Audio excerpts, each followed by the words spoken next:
สบายดีเนาะสบายดีหมดทุกคนข้าพเจ้าคำไหลตะหับเนาะมื้อนี้ข้าพเจ้าจะมาถอนเงินที่ได้ลงทุนไปอยู่ในเว็บ Impass เนาะ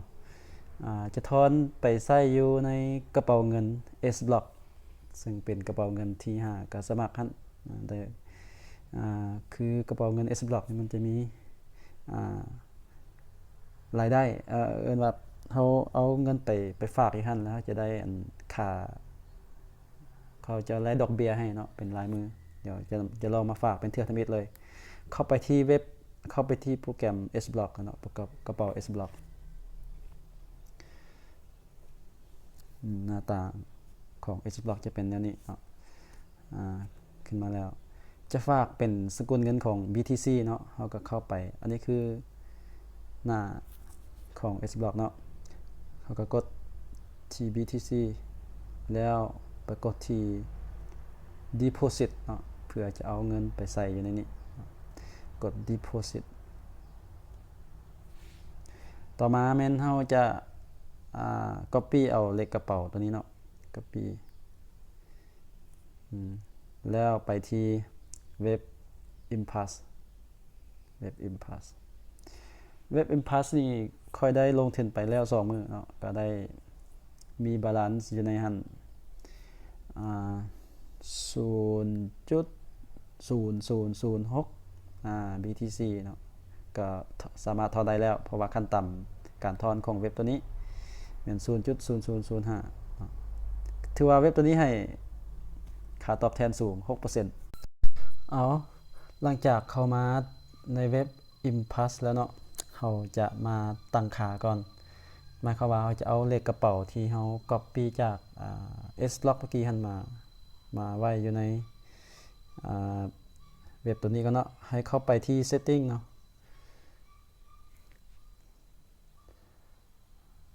setting แล้ว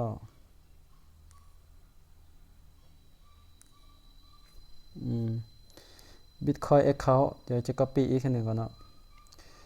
เพื่อความแน่ใจ copy จาก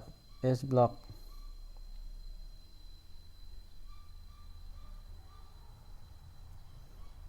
copy แล้วไปวางที่ Impass วางที่ BTC account เนาะ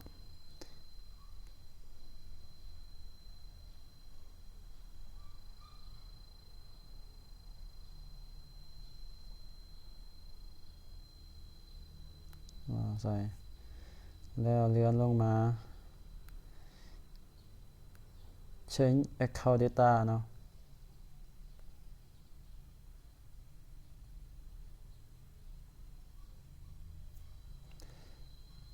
บานี้มันจะให้เราคอนเฟิร์มอีกทีนึงโดยจะมีรหัสบนนี้แต่ว่ารหัสตัวนี้เขาจะแจ้งมาทางอีเมลเดี๋ยวไปเบิ่งอีเมลก่อนเนาะไปเบิ่งอีเมลก่อน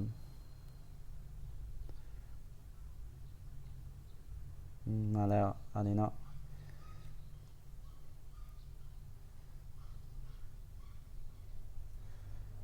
copy รหัสตัวนี้เนาะ copy ไปไว้อยู่บล็อกคอนเฟิร์มตัวนี้วางใส่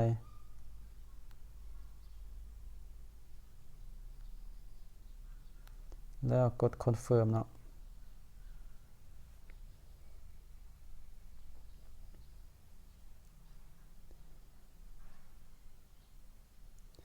Your account data has been updated successfully หมายความว่าอัปเดตเรียบร้อยแล้วเดี๋ยวนี้เราก็มีเลขกระเป๋าที่เป็น BTC เนาะ account เนาะขั้นตอนต่อไปแม่นให้จะมาถอนเงินเนาะถอนเงินเราก็ไปที่ withdrawal เนาะ withdrawal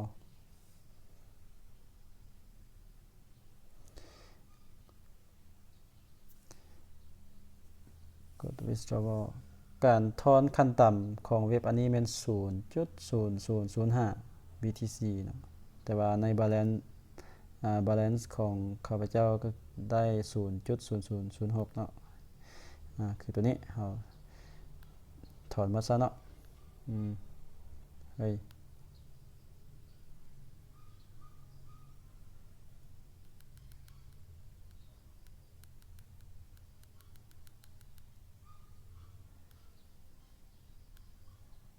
03ตัว006ตามยอดเงินที่เรามีmake a withdrawal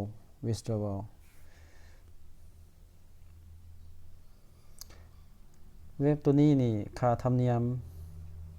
การถอนจะบ่มีเนาะนี่ we have no fee for this operation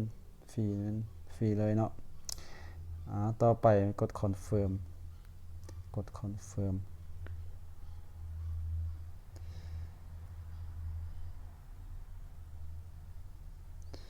โอเค the withdrawal request has been made you will receive it on your account within 24 hours หมายความว่าการถอนได้สำเร็จแล้วแต่ว่าต้องได้รอท่าภายใน24ชั่วโมงแต่ว่าตามค่อยเบิ่งรีวิวของคนต่างประเทศก็เจ้าถอนจากเว็บตัวนี้มันจะอยู่ในประมาณ 2-3 ชั่วโมงก็จะเข้าแล้วเนาะก็จะมีแต่สำหรับวิดีโอตัวนี้เนาะเกี่ยวกับการถอนเงินจากเว็บ Impass เป็นเว็บนึงที่ให้ค่าตอบแทนสูง 6% ต่อมื้อเนาะ 6% ก็มี 7% ก็มี 8% ก็มีเนาะแต่ว่าข้าพเจ้าได้ลงในแผนของ 6% ต่อมื้อแล้วตัวที่น่าสนใจที่สุดก็คือเว็บฝากเงินหรือเว็บกระเป๋าเงิน S-Block ตัวนี้ให้แต่ละคนไปศึกษาแล้วก็ลองสมัครกันเด้อเวลาเฮาฝากเงินเข้าไปมันจะไล่ดอกเบี้ยให้เฮาพร้อมเนาะ